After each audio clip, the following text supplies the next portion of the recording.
मु डॉक्टर गोपाल कृष्ण आचार्य बर्तमान रमादेवी महिला महाविद्यालय अध्यक्ष पद अच्छी।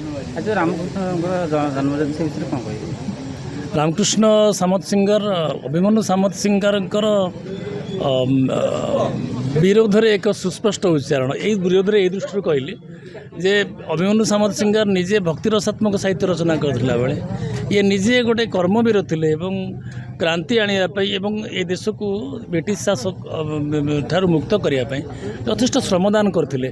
से गोटे पटे मानसिक खाद्य थिला एपटे शारीरिक खाद्य थिला। जने मानसिक स्वास्थ्य पर चिंता कला बेले अभिमन्यु सामत सिंगर ये शारीरिक स्वास्थ्य पर चिंता कर रामकृष्ण सामत सिंगर। सबुठार बड़ कथा जे अभिमन्यु सामत सिंगर जो मार्ग दे जाउतिले से मार्ग मध्य थिला ओडिशा साहित्य इतिहास ओडिया साहित्य श्रीमद श्रीबुद्धि एवं रामकृष्ण सामत सिंगर जो मार्ग देकर गले ताहा मध्य रहिला समग्र ओडिशा को ब्रिटिश शासन मुक्त करने। तेणु तांकर 244तम जन्म जयंती रे आसी ये पाद पकेब ये गोटे बरेण्य माटी बरी जगह अंचल बालिया माटी प्रकृत में आम धन्य हो। वर्ष आम तृतीय वर्ष रामकृष्ण सामत सिंगर जयंती पालन कलु।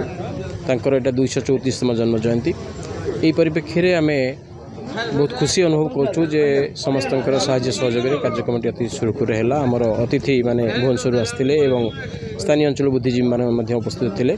कार्यक्रम अति सुंदर भाव है।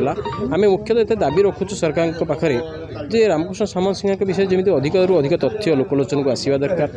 ना गोटे मिनियम मार्ग नामकरण करा जाऊ राजधानी आम से डिमांड सूर्यवंशी सुरेन्द्र गत वर्ष रखी ए वर्ष से डिमांड आम पुनर्बार रखीचु। तेणु आम आशा करूँ आपण मीडिया बंधु मैंने जगह जदि आमको साहाय्य करेंगे कथा को आगू ने निश्चित ये जगह आम सफलता लाभ करें।